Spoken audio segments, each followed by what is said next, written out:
ትንሽ እረፍት እናርግና እንሄዳለን። ቆይ አመመሽ እንዴ? በዚህ ብርድ ከቤት መውጣት አልነበረብሽም። አይ ግዴታ ሄጄ ማመልከት ስለነበረብኝ ነው የሄድኩት። በቃ ያን ነገር ፖሊሶቹ ይጨርሷል። እሺ አንቺ ብቻ ተረጋጊ። አይ ከቤትም ቢሆን እኮ አልወጣሁ። በዚህ ሙድ እዛ ቤት ውስጥ ብሆን ላብድ ነበር የምደርሰው። እሺ ቆይ አሁን ለምንድነው የምትጨነቂው? ሁሉም ነገር እኮ ከልፎ አያልፍም። አንቺ ብቻ እንደዚህ አትሁኝ።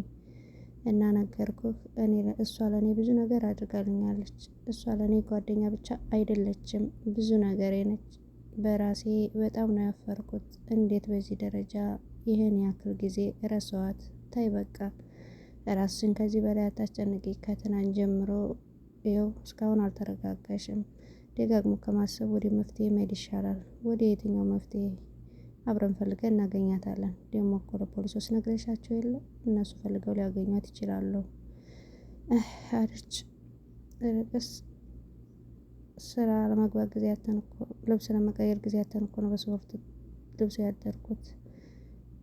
አዳሬን የማውቀው እኔ እኮ እንደዚሁ ፍጥጥ ብዬ ያደርኩት። ብቻ ባለችበት ፈጣሪ ጠብቃት። እሷ ለኔ ምንም ቢሆን ታደርግልኝ ነበር እኮ። ምንም ይሁን ምን የሆነ መንገድ አናጣም። አንቺ ብቻ አትጨነቂ እሺ? እሺ ያለመጨነቅ እሞክራለሁ። አንተንም አብሬ ያስጨነቅኩ አይደል? አረ ለኔ እንኳን አታስቢ እሺ? እሺ አለች። ሰላም ሰላም ውድና የተከበራችሁ የመቤት ቻናል ተከታታዮች በውስጥም በውጭም ያላችሁ ሰላማችሁ ይብዛ። ላይክ ሰብስክራይብ እያደረጋችሁ አዲስ የሆናችሁ ላይክ ኮሜንት እያደረጋችሁ አዲስ ያልሆናችሁ ደግሞ ቤተሰብ እያደረጋችሁኝ አበረታቱኝ። እማዬ እባክሽን ተቀመጪ፣ በኋላ ደግሞ ይደክምሻል። ተው እስኪ ልጄ ወደ ጉሊት ልሄድ ያለኝ ገኒ ልጄ ናፍቃኛለች። በዛውም እስኪ አይኗን ላያት። እንዴ እማዬ ቆይ ምን እያልሽ ነው? በስነ ስርዓት እንኳ መራመርሳቼ ልውጣት ያለሽ እንዴ? በያርፈሽ ተቀማጭ። ባይሆን እንኳ አይኗን ላያት እንጂ በጣም ናፍቃኛለች እያልኩ በአይኔ ነው የዞረችው። እማዬ አሁንም እንደዚህ አታርጊ። ለእህቴም ከሆነ ደግሞ እኔ ደውዬ እጠራታለሁ፣ እዚህ ትመጣለች። ቆይ ለእኔ አታስቢም? አንቺ ወጥተሽ የሆነ ነገር ብትሆኚ እኔ ቆይ ያላንቺ ማን አለኝ እንዴ? ገኒ አጎቴ ተነስተሃል እንዴ? እኔ እኮ ደግሞ በጧት የት ሄደሃል እያልኩ። አይ አስቸኳይ ስልክ እያወራሁ ነበር አለ ቢኒ። የትም አልሄድኩ ውጭ ነበርኩ እኮ። ቢኒዬ እየተሻለሽ ነው? ደህና ነኝ እግዚአብሔር ይመስገን። እኛ የምንፈልገው ይሄንን ነው። እሺ አጎቴ እናቴ ወደ ጉሊት አልወጣሁ ብላ እያስቸገረች ነው ያለችው። እስኪ አንድ ነገር በላት እንዴ። ተይ እንጂ ገኒ ገና ሳይሻለሽ ልውጣት ያለሽ? ቆይሽ እኛ ብንፈቅድልሽ ትወጫለሽ? አዎ እንዴ እንዴት አልወጣም እንዴ? ልጄ በጣም ነው የናፈቀችኝ። ከተነሱ አይቀር እንኳ ሂጅ ልያት ብዬ ነው። አይሆንም ገኒ ያለ ቢኒ። ይሄ ጭራሽ በማያከራክር ነገር አንከራከር። ኤፍራታን መንጣት ከቻልሽ ደውለንላት እንድታይሽ እናደርጋለን። አንቺ ምንም ነገር አትጨነቂ። አንቺ አንድ ነገር ብትሆኚ እኛ እኮ ገኒዬ ለእኛ ማሰብ የለን። አዎ እማዬ እኛ አንቺን አተን ሰው መሆን አንችልም። ይልቅ ቆንጆ ቁርስ እንስራና እኔ ቡና አፈላላችኋለሁ አለ ዲያጊ። ገኒ ሳቀችበት። የኔ ልጅ ጥሩ ሀሳቢ ነው አለ ቢኒ። ምን እንዳሰብኩ ታውቃለህ? ምን አሰብ? ሁሌ በር ላይ እያደረስክ ከምትመለስ ሁሌ ለምን ቤት ቁርስ አትበላም? በጣም ደስ ይለኝ ነበር፣ ግን ፖሊስ ጣቢያ ምናምን ስንል ሰዓቱ ሄዷል። ስራው ይረፍድብኛል። ባይሆን ሌላ ቀን እናደርገዋለን። ምን ችግር አለው? ሁልጊዜ በር ላይ አድርሰኸኝ ከምትሄድ ቁርስ እንዲበላ ብዬ እኮ። ለነገሩ ልክ ነህ። ዛሬ በጣም አዞርኩህ። ስፖርት ብለህ ወጥተህ ያለ መኪና ተንከራተትክ። በቃ ስራም እንዳይረፍድብህ እኔም አላስቆይህ። አዎ ቤዝዬ፣ ባይሆን ሌላ ጊዜ ቢሆን ይሻላል። አሁን አንቺ ቤት ግቢና ራስሽን አረጋጊ፣ እረፍት አድርጊ። እኔም ብቻሽን አልተውሽም። ዛሬ ብዙም ስራ ስለማይበዛ ከሰዓት በኋላ ስራዬን ጨርሼ መጥቼ አይሻለሁ። መሸት ሲል ደግሞ ወክ እናደርጋለን። እሺ እሱ በጣም ጥሩ ሀሳብ ነው አለችና ተነስተው ተያይዘው ሄዱ። ምን ነው ወይዘሪት መጣሽ? ስፖርት እንዴት ነበር? የት ነው ጓደኛሽ? የት ጥለሽው መጣሽ? አይ አንቺማ በእጅ በእግር ገብቼ ማሳመን አለብኝ። ቅድሚያ አንቺን አጥምጄ ነው ወደ ናታ የምገባው። እንዴ ቤት እኔ ትንሽ አላሳዝናችሁ? እዚህ ስትወጪ ስትገቢ ከማን ጋር ላውራ? እናንተ ጋር ላውራ? ማንም አታውሪ አላለሽም፣ ግን የምታወሪው ምረጭ። የኔ ብቸኝነት እኮ ማንንም አልታየው። ሉሊት ተሻለሽ ጨነቀሽ ብለሽ ጠይቀሽኝ አንድ ቀንም አታውቂም። ሉሊት በደንብ ስሚ። አንቺ ነሽ እኮ ሰው እንዳይቀርብሽ፣ ሰው እንዳይጠጋሽ፣ እንዳይረዳሽ ያደረግሽው። ተይ ቤዚ፣ እናንተ ምንም ጥፋት እንኳን በጠፋ ምን ሆነሻል? ከፋሽ? አይዞሽ እንዳይከፋሽ ሙሉ በሙሉ ተችለሻል ወይ አትሉኝም? አንድ ነገር ተከትላችሁ ተባበሩኝ። ተይ እንደዚህ አትበይ። እኛ እኮ የምታደርጊው ነገር አስጠልቶኝ ነው እንጂ ጠልተንሽ አይደለም። ግን በቃ ቶሎ ቶሎ አትቆጪኝ፣ ይከፋኛል። ተይ ሉሊት በቃ እንደዚህ አትዘኝ። ሁሉም ነገር ይስተካከላል። አንቺም እንድናዝንልሽ ባህርሽን ማስተካከል አለብሽ አለቻት።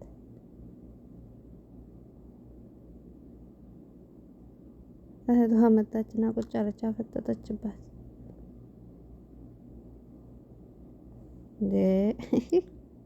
ቆይ ለምንድን ነው ሁሉም ሰው እያዘነ ያለው? ቆይ በእኔ አቅም ምን ልፈጥር እችላለሁ? ሁሉም እኮ ከራሱ ጋር አይደለም። ሁሉም ጠዋት ማታ ሀዘን ብቻ አለች። አምላኬ ወይ ምን ማድረግ ነው የሚሻለው እያለ እየተጨናነቀች ነበር። ያፌት የኔ ንግስት ለምንድን ነው እየበላሽ ያለሽው? አይ ስለጠገብኩ ነው። አንተ በደንብ ብላ አለች። እኔማ እየበላው ነው። ይኸው ምግብ በደንብ ካልበላች ስራ በደንብ መስራታችን ብዬ ነው። አይ ዛሬ እንኳን ወደ ስራ መሄድ አልፈልግም። እንደው ድንገት አሞኝ አቋርጬ ብመለስ የኔ ንግስት። ለምንድን ነው ሰራተኛ ላንጠልስልሽ ማሰብ? ሐኪሞች የምግብ መመሪያ ሊሆን ይችላል፣ ነገር ግን ድካም ሊሆን ይችላል። እኔ ደግሞ ሚስቴ ውጭ ላይ ጠንካራ እንድትሆን ነው የምፈልገው አለ እንጂ ቤት ውስጥ ብቻ ቀርታ የቤት እመቤት እንድትሆን አልፈልግም። አይ ትንሽ ቆይተን ካልሆነ ካልተሻለኝ ትቀጥላለህ። አሁን ግን ስራ ከሌለ ገብታ ምን ትሰራለች? በነገራችን ላይ ዛሬ ወደ ድርጅት አብረን ነው የምንሄደው። የግድ መፈረም ያለብሽ ወረቀቶች አሉ። የግድ ማለት አልገባኝም። እንዴ አንቺ ደግሞ ጠዋትና ማታ ስራ ካልጀመርኩ እያልሽ ጨቀጨቅኝ አልነበር እንዴ? አዎ እሱማ ብዬ ነበር። እኔም እኮ ስራ መጀመሪያን አልጠራሁትም፣ ግን ዛሬ ደግሞ ትንሽ አሞኛል። የኔ ንግስት በቃ አንቺ አትጨነቂ። መፈረም ያለብሽ ወረቀቶችን ማታ ይዤ መጥቼ ትፈርሚያለሽ። የምን ፍርሚያ ነው? ቆይ ስለምን ፍርማ የምታወራው? ገና እኮ ስራውን በስነ ስርዓት አልጀመርኩም።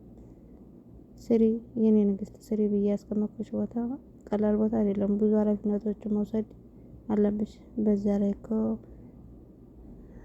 አነሱ በላይ ቤት መኪና እንዲኖር ይፈልጋሉ ያልሽው ከልጅነት ጀምሮ ያጣሽው ነፍስ ካወቁ ጀምሮ ወላጆቿ ቆሻሻ ላይ እየጣሏት ዲሃ ቆሻሻ ስለሆነ ነው ተብዬ ትልቅ ቤት ተቀምጬ ያ ግን እነሱ በላይ የነበረው ሀብትና ንብረት እንዲኖር አጭሩ ሁሉ ነገር ያለኝ ያንቺ ማለት ነው። ይሄ ያንተ ነው። እኔ የራሴ ሰርቼ እንዲኖረኝ ነው የምፈልገው። የኔን ለማድረግ 3 አመት እንደዛ ያስፈልገኝ። ያን ማድረግ የለብሽም። በአንድ ቀን እንዴት መኪና መግዛት እንዳለ አሳይሻለሁ ሲላት እውነት ብላ ሮጣ አቀፈችው። አለ በጣም ይቅርታ፣ በጣም ስለተደሰትኩኝ ያለች። ከዛን ቀን ጀምሮ በደንብ ሳስብበት ነበር። ለዛ ነው ዘገየሁብሽ። ማንና ምን እንደሆነው በዙሪያሽ ያሉት ማወቅ አለባቸው። የኔ ሚስት ደግሞ ደካማ እንድትሆን አልፈልግም። እሺ አመሰግናለሁ። ምንም አይደለም የኔ ንግስት፣ ራስሽን በደንብ ተንከባከቢ አላት። አንቺ አይደለም ታመሽና ተቆርተሽ ስትስቂ እንኳን አንዲቴም ባዘላ ስትወርድ አልፈልግም። እሺ ብላ ተነሳች። ምግቡን አነሳሳችና እሱም ስልኩን እያየ ነበር። እንዴ በሰላም ነው በዚህ ሰዓት የመጣው? በሰላም ስትመጣ በጥንቃቄ የመጣው? አዎ ሁሌም በማደርገው ነገር ነው የመጣሁት። ምን ነው? ውጭ ላይ አዳዲስ ፊት እያየሁ ነበር። ለዛ ነው። በደንብ መጠንቀቅ አለብህ። ደግሞ አዲስ ነገር አለ። ምንድን ነው? ወይዘሮ ኤፍራታ ከያፌት ጋር ስራ ቦታ አብራ ነበር። ምን? እንደዚህማ አይሆንም። ወይኔ ናታን፣ እንደዚህ ማድረግ የለበትም። ተረጋጋ። መሆን ያለበትን ማወቅ ስላለብን ነው የነገርኩህ። ይሄ ብሽ ቀረ። አላውቀውም፣ አዲስ ቁጥር ነው። ሄሎ አቶ ናታን፣ እንዴት ነው? ይሄ የናታን ስልክ አይደለም። ጥሩ ነው። ማንነት መቀየሩ ያን ያህል የከበደ አይመስልም። ኦ አቶ ያፌት፣ ምን ፈልገህ ነው በዚህ ሰዓት? ምን እንደምፈልግማ ታውቃለህ አይደል? ስለዚህ በምፈልገው ሰዓት ላይ ካልነገርከኝ ምን አውቃለሁ? ምንድን ነው የምፈልገው? የምፈልገውማ የራሴን የሆነ ነገር ነው አለ። በስራ ቋንቋ እንነጋገር።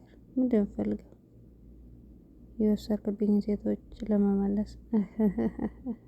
ይቅርታ፣ ሴቶችን መመለስ አልችልም።